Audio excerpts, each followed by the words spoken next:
여러 사람의 마음에 생각을 드러내려 함이니라. 이런 제목으로 누가복음 강의를 이어가겠습니다. 메시아이신 예수 그리스도께서 구약의 예언대로 마침내 이 땅에 오셨음을 확실하게 증언할 하나님께서 준비시키신 자들에 대해서 이제 누가는 기록을 하고 있습니다. 언제나 어떤 일을 위해 쓰임을 받을 자들을 하나님이 모두 친히 준비하신다는 것을 성경은 우리에게 보여줍니다.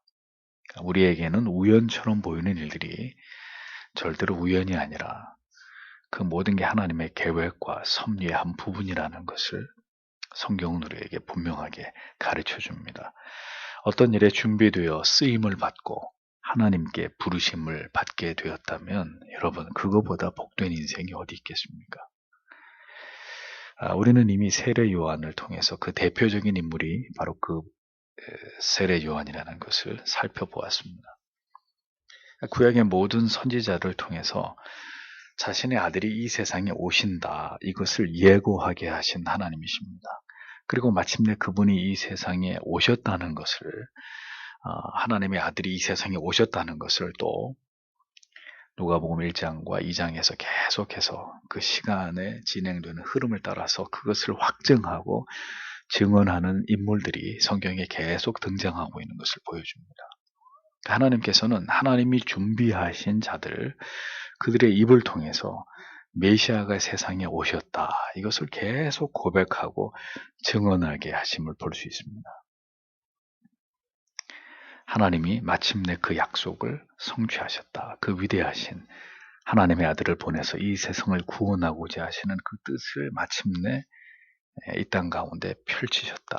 그 일이 일어났다라는 사실을 계속 성경이 강조하고 있는 거죠.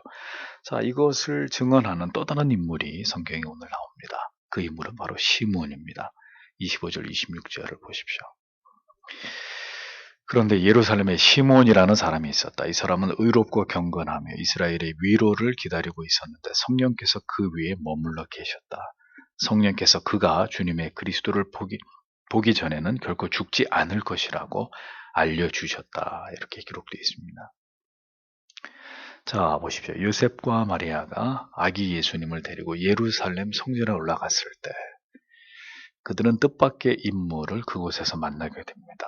그 만남은 역시 하나님의 섭리 가운데 일어난 일이죠. 우연이 아니었습니다. 예루살렘에 시몬이라는 사람이 살고 있었습니다. 그에 대한 다른 기록은 없고 누가가 밝히고 있는 시몬에 대한 기록은 그가 의롭고 경건한 사람이었다라는 것과 이스라엘의 위로를 기다리고 있는 성령이 함께 하시는 인물이었다라는 점입니다. 여기서 의롭고 시몬을 묘사하는 의롭고라는 말은 정의로움을 의미합니다. 그가 불법하지 않고 부정하지 않고 하나님의 율법 앞에서 단정한 삶을 살아가던 자라는 것을 의미하는 거죠. 경건하여라고 기록된 율라베스는 올바로라는 뜻의 유라는 단어와 생각하다라는 의미의 라베인이라는 단어의 합성어입니다. 그러니까 올바로 생각하다.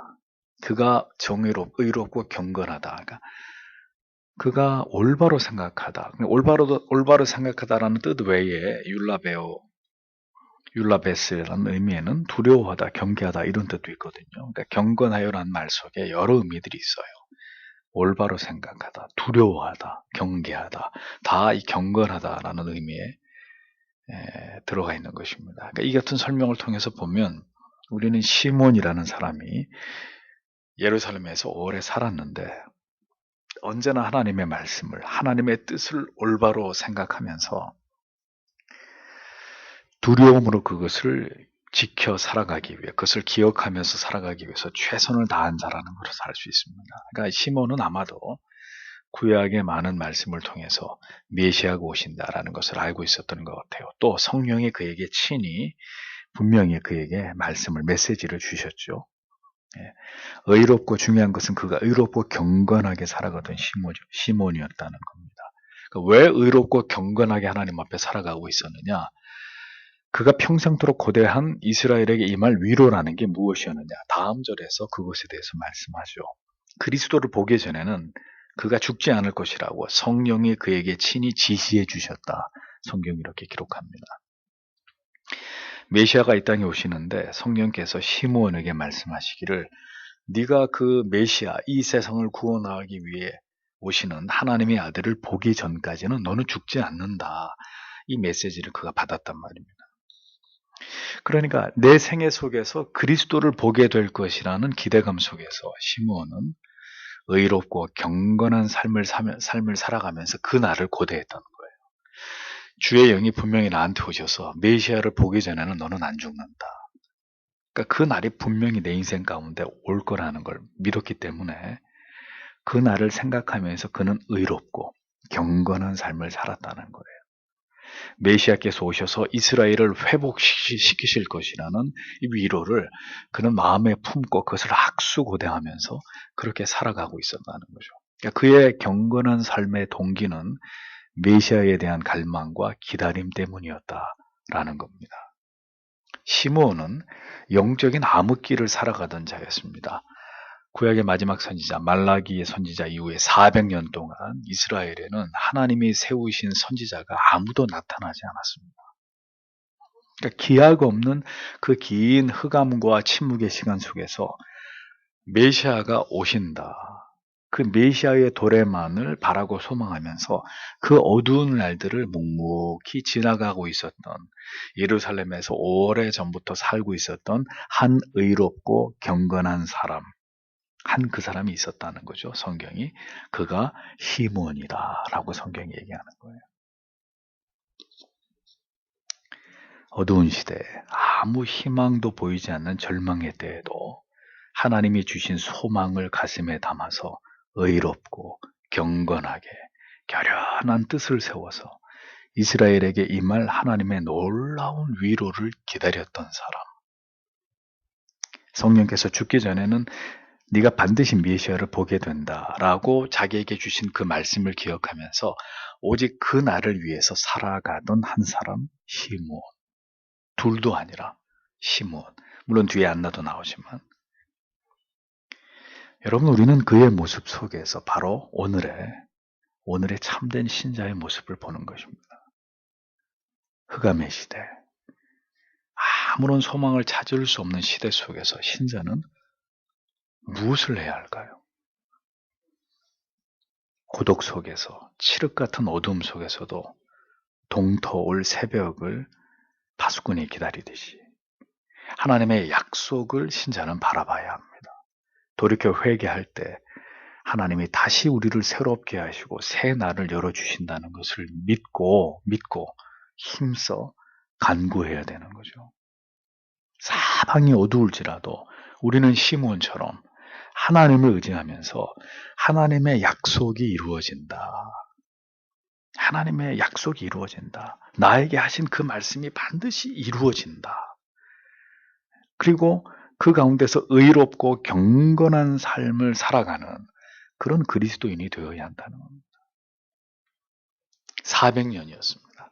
기약 없이 모든 하나님의 계시는 단절되어 버렸고 새로운 선지자가 와서 우리에게 뭔가 계속 하나님의 말씀을 들려주어야 될 텐데 400년 시간 동안 암흑기가 중간기가 시작되는 거죠. 그 시간이 계속해서 지나가고 있었습니다. 오직 하나님의 사람 시므온에게만 어느 날 성령이 찾아오셔서 메시아가 온다. 그를 보기 전에 너는 죽지 않는다. 그 약속의 말씀을 붙들고 묵묵히 누가 뭐라고 하든 의롭고 경건하게 자기의 삶을 묵묵히 살아가고 있었던 시므온. 여러분, 그것이 그리스도인의 삶이라는 것입니다.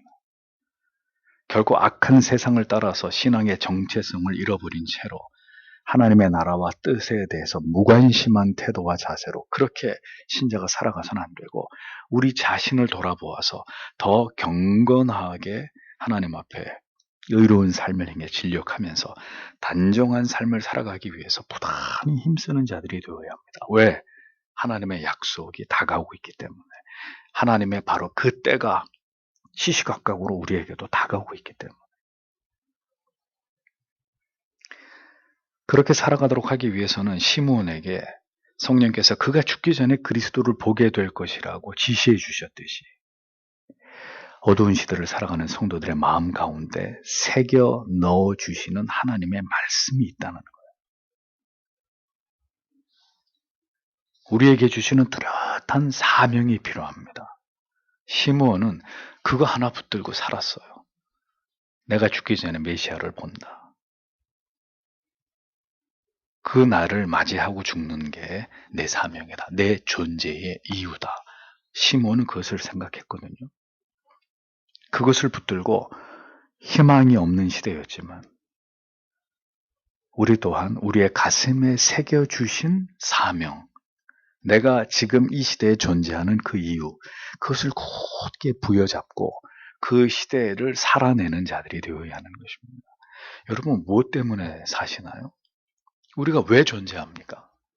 그냥 다른 사람처럼 먹고 마시고 시집 가고 장가 가고 집 사고 그리고 세상을 즐기면서 이렇게 살다가 죽으려고 우리가 예수를 믿는 것일까요? 이제 그게 아니라는 것을 여러분들이 충분히 아실 것입니다. 세월이 흘러갈수록 우리의 인생의 연수가 차곡차곡 더 쌓여져 갈수록 우리는 뚜렷하게 한 가지를 생각해야 합니다. 내가 이 세상에 왜 존재하는가? 내가 무엇 때문에 왔고 무엇을 이루고 떠나가야 되는 것인가? 나의 존재의 이유가 뭔가?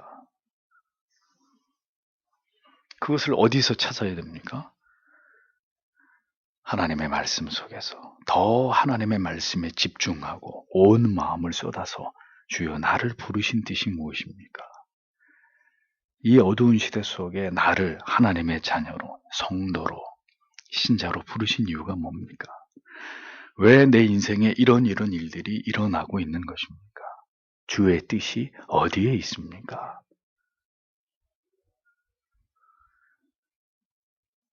우리는 지금 무엇을 위해서 어떤 가치와 사명 때문에 이 시대를 살아내야 되는지, 그러니까 이런 질문들은 이 시대를 살아가는 모든 그리스도인들에게 매우 중요한 질문이 아닐 수 없습니다. 시므온이 자기의 존재의 목적을 정확히 알고 그 어둠 속에서 의롭고 경건한 삶을 살면서 그 날을 기다렸듯이 그리스도인도 똑같은 거예요.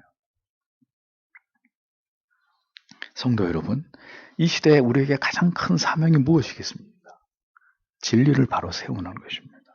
하나님이 기뻐하시는 교회를 세워나가는 것입니다.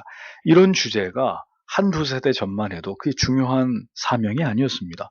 그 시대에는 대부분의 교회들이 건강했으니까. 그 시대는 분명한 진리가, 글쎄요, 분명한 진리가 있었다고도 말할 수 없고 없었다고도 말할 수 없으나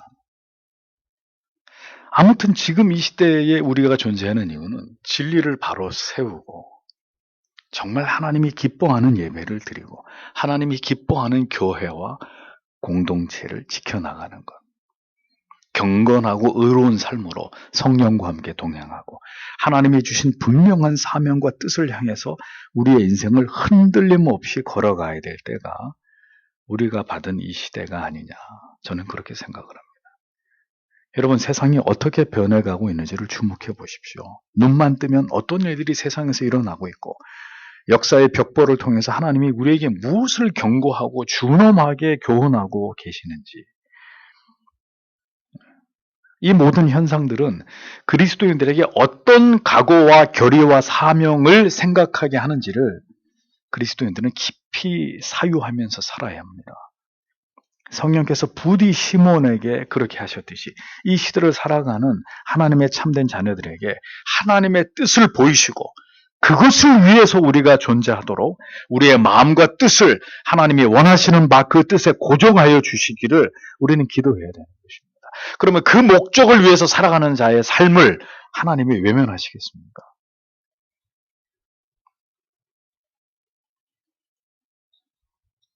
날아가다 땅에 떨어지는 참새도 하나님의 뜻과 섭리가 아니면 그렇게 될 수 없다고 하셨는데,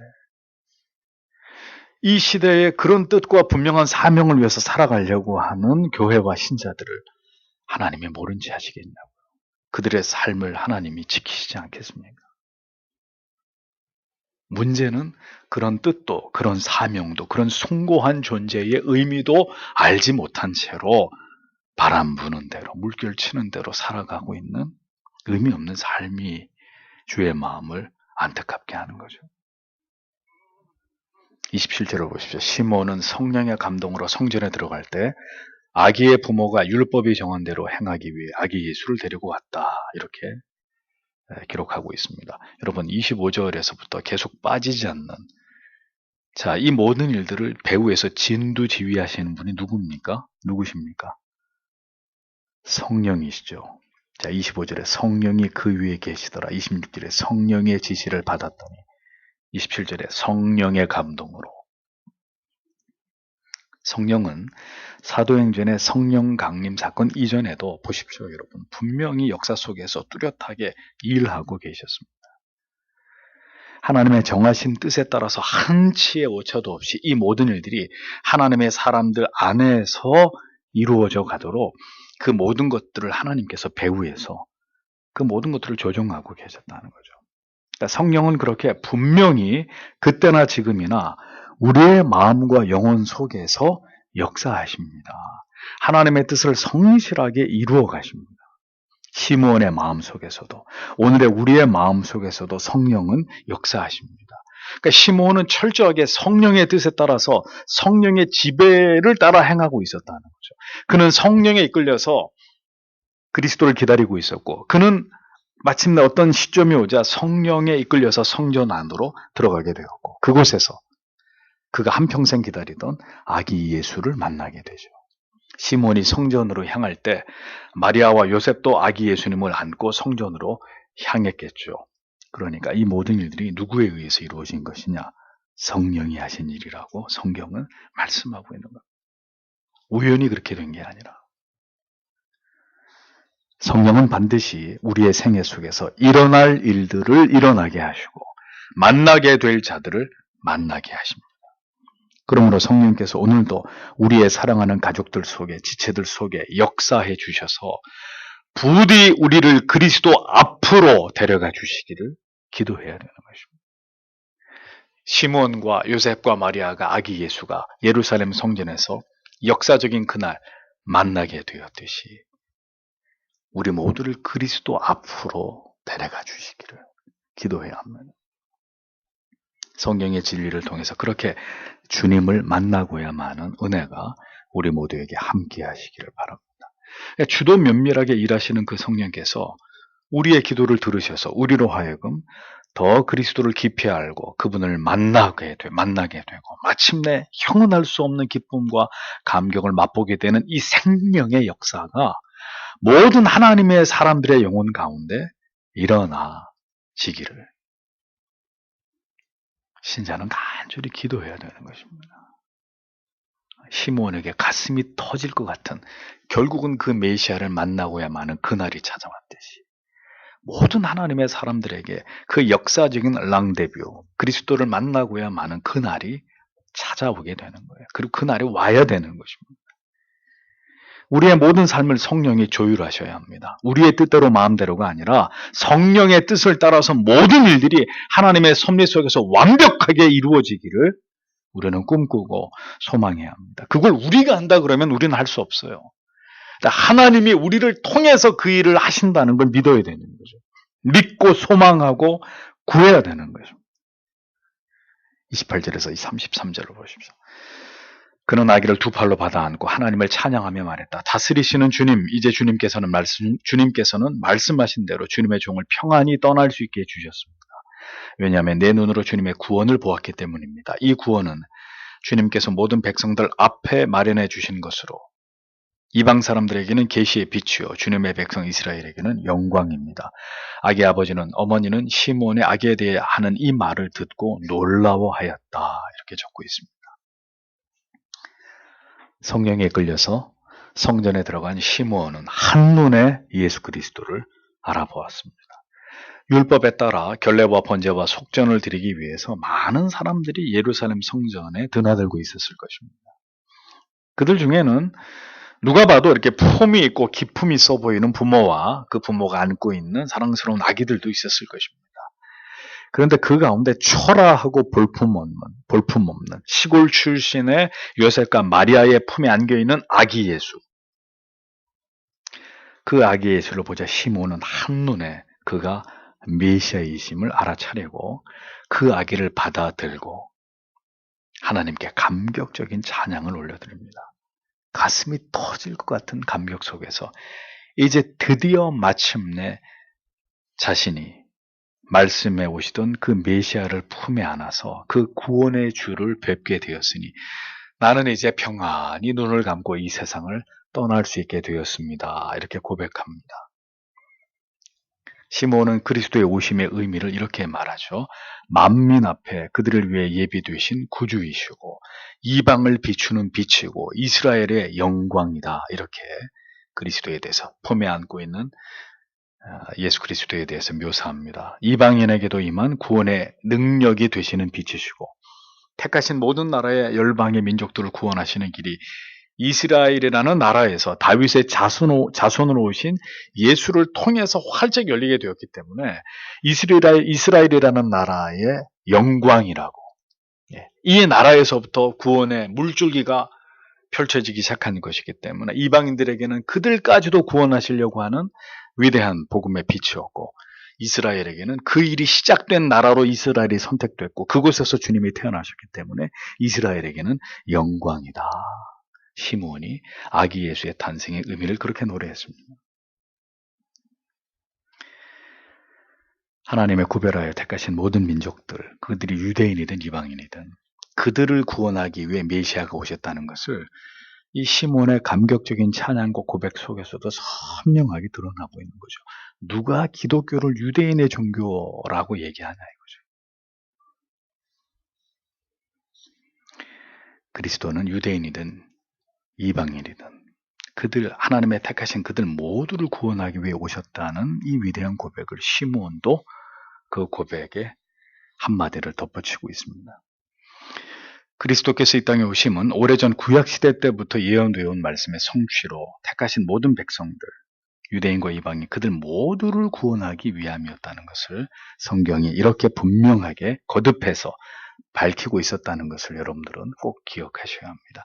자, 이렇게 여러 사람의 입술의 고백을 통해서 메시아가 오셨다. 그분이 오셨다. 자, 보세요. 성경은 이제 누가복음 시작한 지 2장밖에 안 지났는데도 계속 얘기합니다. 메시아가 오셨다. 하나님의 아들이 오셨다. 죄인들을 구원하러 오셨다. 그분은 이방인과 유대인들, 하나님의 택자 모두를 하나님께로 인도하실 분이다. 계속 반복해서 메시아에 대해서 얘기를 합니다. 온 땅에 하나님의 아들을 통해서 구원이 임할 모든 자들에게 그들이 유대인이든 이방인이든 상관없이 반드시 하나님의 택하신 백성들에게 그리스도께서 찾아가고 그들 안에서 구원이 성취될 것이다. 이 예언이 계속되고 있습니다. 구원이 그리스도의 복음이 바로 그러한 것임을 성령은 시몬에게 알게 했고 그것을 직접 보고 경험하게 해주셨습니다. 그러니까 시몬의 존재의 의미와 목적은 바로 여기 있었던 거죠. 사가랴와 엘리사벳은 세례 요한을 이 세상에 태어나기 위해서 경건한 부모들로 준비되었고 세례 요한은 예수보다 6개월 앞서 태어나서 그분의 오실 길을 닦아놓고 그분을 소개하기 위해서 존재했고 마리아와 요셉은 이 땅에 오신 메시아의 육신의 부모로서의 그 사명을 감당하기 위해서 저 시골 촌 구석에서부터 하나님의 주권적 섭리에 의해서 선택됐고 시므온은 예루살렘에 태어나서 그곳에서 평생을 늙어가면서 메시아가 이 세상에 오셨습니다. 이방인에겐 구원의 빛으로 유대인의 이스라엘에게는 영광으로 그가 오셨습니다. 그 이야기를 하기 위해서 거기에 존재하고 있었던 거죠. 그것이 시몬의 존재의 의미와 목적이다. 다시 말씀드립니다.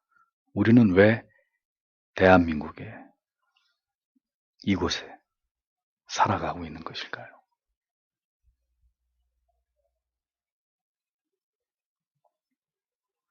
시몬은 하나님을 주제여라고 불렀습니다. 데스포타. 이 단어는 노예와 주인의 관계에서 주인, 주권자를 의미하는 단어입니다. 그리고 자신은 종, 둘로스라고 칭했습니다.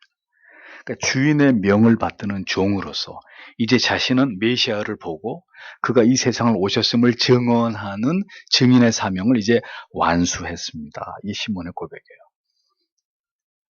주인님, 이 종이 이제 주인님의 주신 사명을 완수했습니다. 그분이 이 세상에 오신 이유를 이렇게 드러냈고 그분이 하나님의 아들이라는 것을 내 입으로 고백하고 증언했습니다. 그러니 시몬 그가 이 세상에 살아온 이유, 그가 존재한 이유를 그는 마침내 다 이루었다고 내가 이제 주님께로 가게 됐습니다. 여기서 이제 더 이상 내가 세상에 살 이유가 없고 나는 그 사명을 완수했기 때문에 이제 나는 주님께로 갈 수가 있게 됐습니다.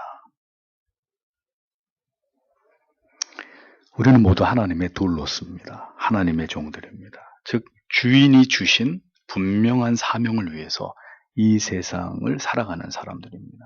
시므온은 메시아를 두 눈으로 보고 그가 이제 세상에 구원자로 오셨다는 것을 증언함으로 자기 사명을 다했다 고백했습니다.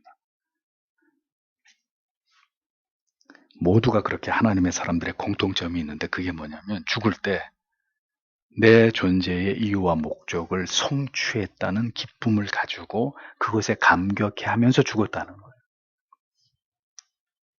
예수님도 돌아가실 때 마지막으로 뭐라고 하셨죠? 다 이루었다.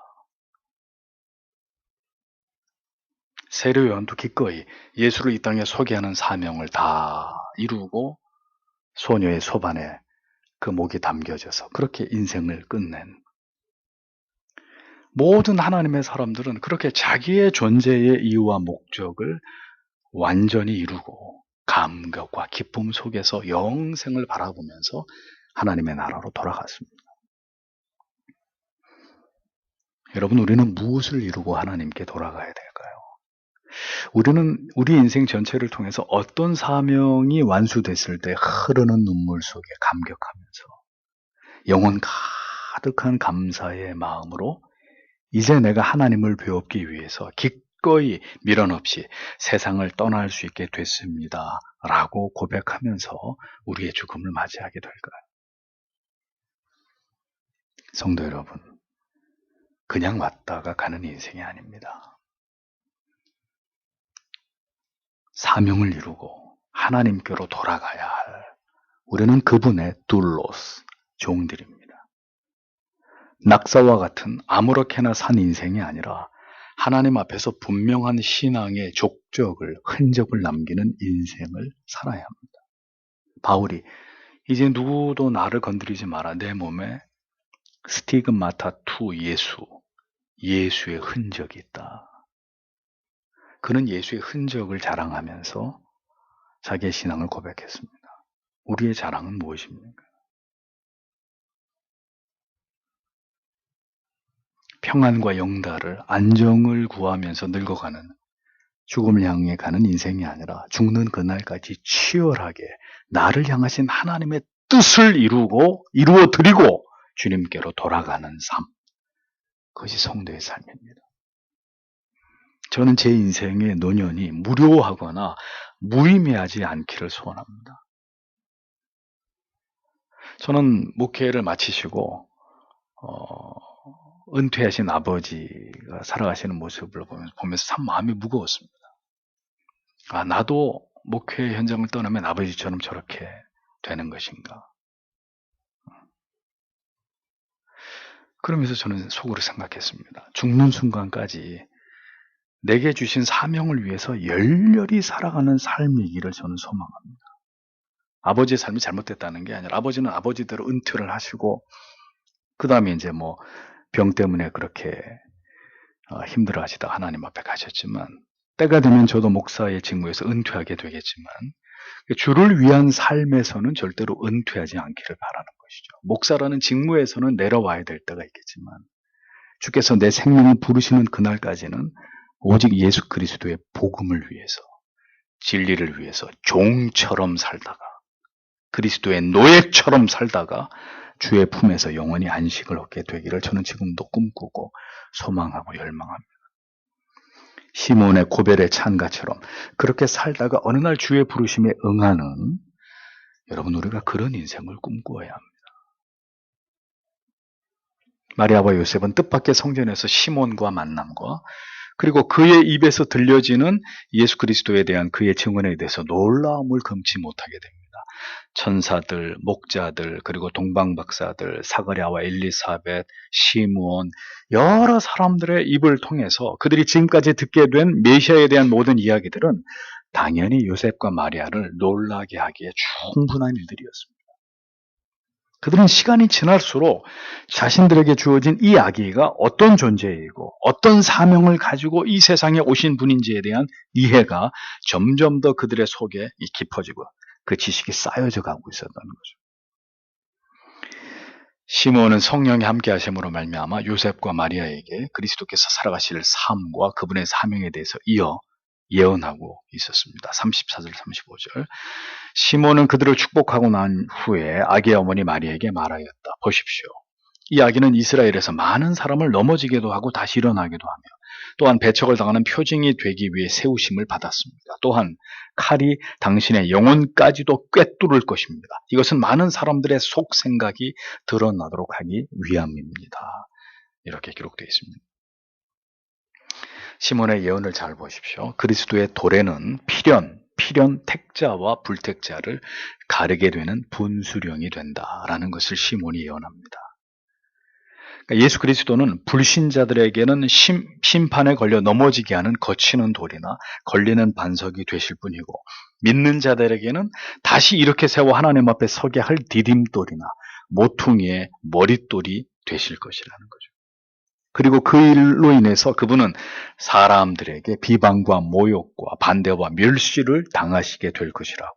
그래서 그것이 그분이 메시아가 되신다는 표징이 될 거라고 시몬은 엄청난 예언을 아기 예수를 안고, 그러니까 아기 예수 그리스도가 이 땅에서 살아가실 삶을 단 한순간에 몇 마디로 파노라마처럼 다 읊어버린 거예요. 왜 오셨고 뭘 성취하고 그거 어떻게 죽을 거다. 어떤 일이 벌어진다. 그분의 이 아기의 인생에서 어떤 일들이 성취되고 이루어지고 그리고 마지막으로 그대에게는 어떤 일이 일어날 것이다 라는 예언을 시몬이 하게 되죠. 그리스도는 그렇게 이 땅에서 택자들을 구원하시고 불택자들로부터는 배척을 당하기 위해 오신 분이십니다. 그러니까 여러분, 그리스도의 생애를 잘 들여다보면 그리스도인인 우리 역시 뭘 위해서 살아가게 될지가 분명해지는 거잖아요. 우리가 어떤 가치를 위해서 핍박을 당하게 되고 고난을 받게 되고 불이익을 당하게 될지가 뚜렷해지는 것입니다. 그게 뚜렷해지는 게 신자예요. 그게 분명해지는 게 하나님의 사람들입니다. 참된 진리와 복음을 말하면 성경이 말씀하는 가치관과 그 진리를 지키고자 하면 이제는 반드시 세상으로부터 불이익과 멸시를 당해야 되는 시대가 다가오고 있습니다. 그러니까 그리스도처럼 우리도 복음 때문에 멸시와 박해와 핍박을 당해야 되는 때가 불행하게도 임박하고 있단 말이에요. 부인할 수 없이. 그러니까 이런 때일수록 그리스도인이 뭘 바라봐야 되느냐? 그리스도의 삶을 주목해야 된다. 주께서도 무엇을 위해서 어떤 자들을 패하고 어떤 자들을 이렇게 세우기 위해서 그 십자가의 길을 걸어가셨는지를 분명하게 알고 성경이 말씀하고 있는 그 믿음을 우리가 지향하고 그 믿음으로 돌이켜야 된단 말입니다. 그래서 여러분, 지금 제일 중요한 게 무엇입니까? 믿음을 바로 세우시란 말이에요. 하나님을 경외하시라는 거죠. 십자가의 복음을 깊이 경험하고 진리의 가치를 수호해낼 수 있는 그런 성도로 내가 이 시대에 살아가야 하는 것이로구나 라는 생각을 매일매일 우리 자신에게 해야 되는 것입니다. 시므온은 마리아에게 비수 같은 예언을 합니다. 그것은 칼이 당신의 영혼을 꿰뚫는 아픔을 맛보게 될 것이다. 이런 예언입니다. 그리스도의 공생애가 시작되기 전까지 마리아는 줄곧 예수 그리스도와 함께 지냈을 것입니다. 그러나 이윽고 주님께서 메시아로서의 사역이 시작되고 이제 모든 박해와 핍박을 뚫고 마침내 십자가 위에서 메시아로서 모든 사명을 다 이루시고 그리스도로서의 사명, 삶의 종지부를 찍으실 때 그 모든 모습을 지켜보아야 했던 마리아의 가슴은 찢어지는 아픔을 느끼게 되었을 것입니다. 마리아를 성경에서 뭐라고 얘기하죠? 여인 중에 가장 복이 있는 자라고 했습니다. 왜냐하면 예수 그리스도가 이 여인의 태에서 태어났기 때문에. 여인 중에 가장 복이 있는 자는 그 영혼이 관통당하는 슬픔을 이겨내야 되는 그 아픔까지를 함께 끌어안는 복을 받은 여인이었던 거죠.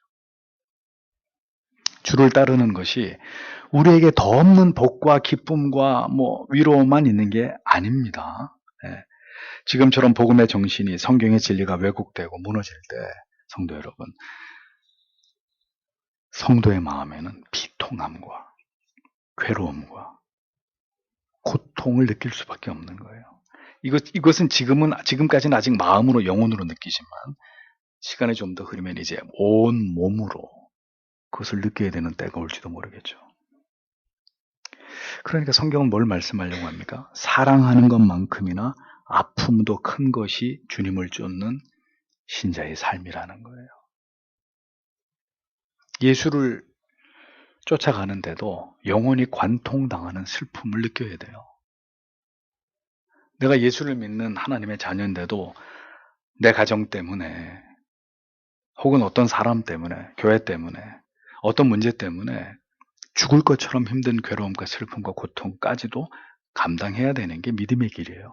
믿음의 길은 전혀 그런 거 없고 그냥 찬란한 햇볕이 쏟아지는 아름답고 눈부신 날들만 있으면 얼마나 좋을까요? 마리아를 보세요. 네 영혼이 슬픔으로 꿰뚫리게 되는 어느 시점에선가 당신에게 그러한 날이 찾아올 것이요. 시몬이 아기를 안고 한 예언입니다. 가장 좋을 때 가장 악한 것까지, 가장 기쁠 때 가장 슬픈 것까지를 생각해야 돼요. 그게 신자의 삶입니다. 그리스도께서 영광을 받으실 때는 우리의 마음도 한없이 기쁘지만 그리스도의 영광스러운 이름과 하나님의 진리가 인간들에게 비웃음과 조롱거리가 될 때 성도의 마음은 한없이 쓰라리고 아파야 합니다. 더 이상 우리는 그리스도를 지워버리려는 이 세상에서 아무런 기쁨을 느끼지 못하는 이런 삶을 살아가게 되는 거잖아요. 주를 경외하는 자들에게는 매일매일 우울한 나날들이 찾아옵니다. 그래서 하나님을 경외했던 하나님의 사람들이, 종교의 개혁자들을 비롯해서 청교도들의 대부분이 여러분 알고 계십니까? 우울증에 시달렸습니다. 근데 세상에서 그냥 우울증만 겪는 사람은 자살을 하기도 하고 자해를 하기도 하고 전혀 이렇게 건강하게 살아가지 못하는 삶을 살아가지만 그들은 그 극도의 우울증에 시달리면서도 하나님의 말씀과 은혜에 붙들려서 또 자기가 감당해야 될 사명을 이 땅에서 이루어내는 그런 삶을 살았던 거죠. 치열하게 싸우면서. 거기다가 육체의 아픔까지, 질병까지. 숨막히는 삶. 여러분 한번 상상을 해보십시오. 모든 핍박과 박해의 상황 속에서 몸도 마음도 만신창이가 되고 가족들은 다 죽고 이런 가운데서 하나님의 말씀을 붙들고 그 사명의 삶을 살아낸다? 정말 초인적인 삶이죠. 우리가 여기서 깨닫게 되는 게 뭡니까? 하나님의 은혜가 너무너무 크다는 거죠. 그건 사람이 감당해낼 수 있는 삶이 아니에요. 제가 자다가 일어나도 칼빈처럼 살 수 있을까? No. impossible. 불가능한 거예요. 불가능해요. 근데 그게 가능할 수 있다고 믿어지는 것은 하나님이 그에게 쏟아 부어주시는 넘치는 은혜가 있을 때는 그걸 견뎌내고 그 길을 가는 거예요. 그 길을. 그래서 그 사람이 위대한 게 아니라 하나님이 그에게 쏟아 부어주셨던 그 은혜와 사랑과 능력이 위대한 거죠.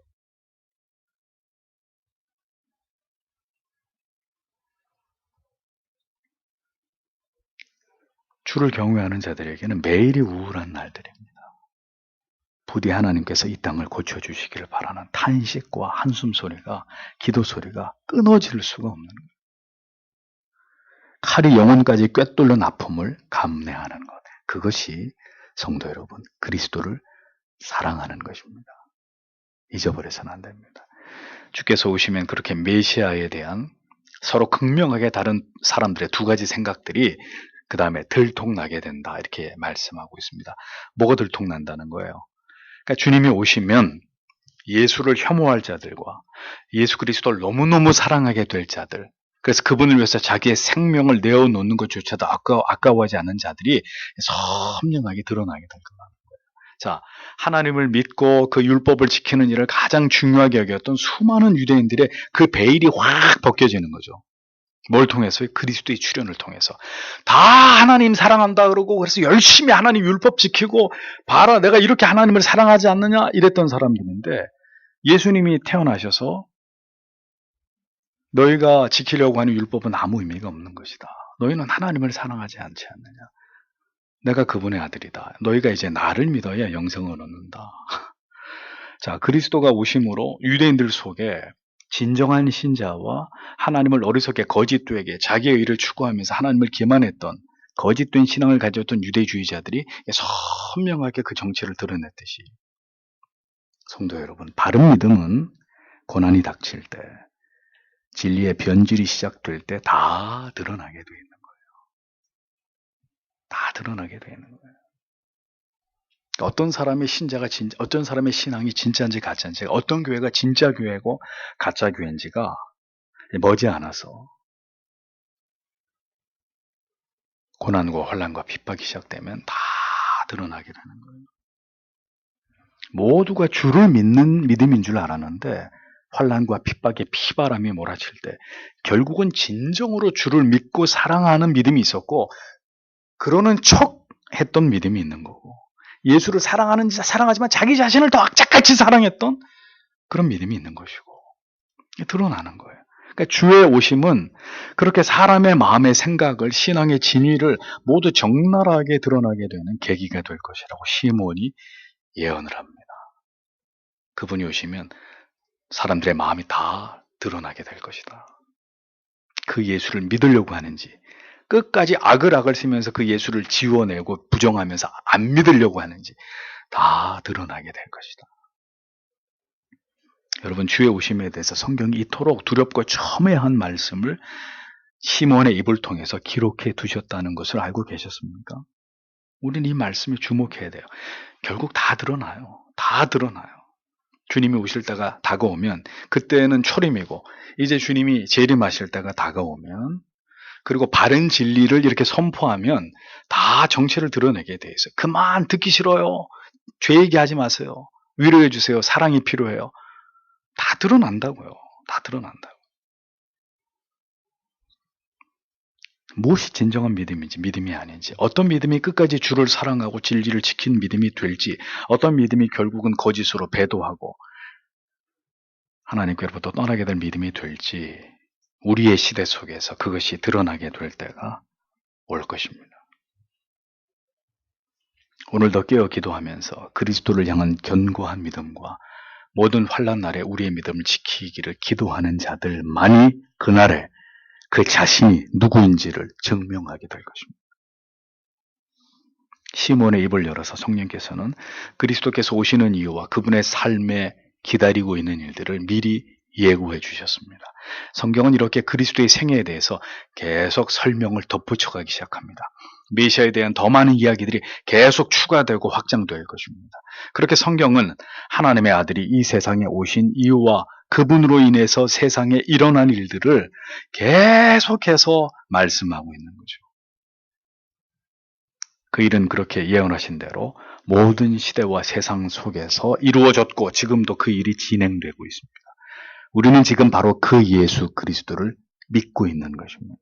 그분이 하신 모든 말씀을 우리가 듣고 있는 것입니다. 이 성경의 진리가 오늘을 살아가는 우리들에게 어떤 메시지를 던지고 있는지를 우리는 그래서 성경을 펼칠 때마다 무겁게 그것을 경청해야 되는 거죠. 그리고 오늘 우리는 어떤 믿음으로 주를 쫓아야 될지를 깊이 고민하셔야 됩니다. 우리에게 부디 굳건한 믿음을 주시고 이 나라와 이 민족을 위해서 한국 교회를 위해서 하나님 다시 살려주시기를 다시 회개하고 하나님이 이 나라가 하나님께로 돌아갈 수 있도록 그래서 새 날이 우리에게 찾아오기를 지금은 마음을 쏟아서 하나님 앞에 기도해야 합니다. 복음을 위해서 살고 죽을 수 있는 믿음 주시기를 하나님이 부디 이 땅을 고쳐주시기를, 하나님의 교회와 성도들이 회개함으로 깨어 일어날 수 있도록,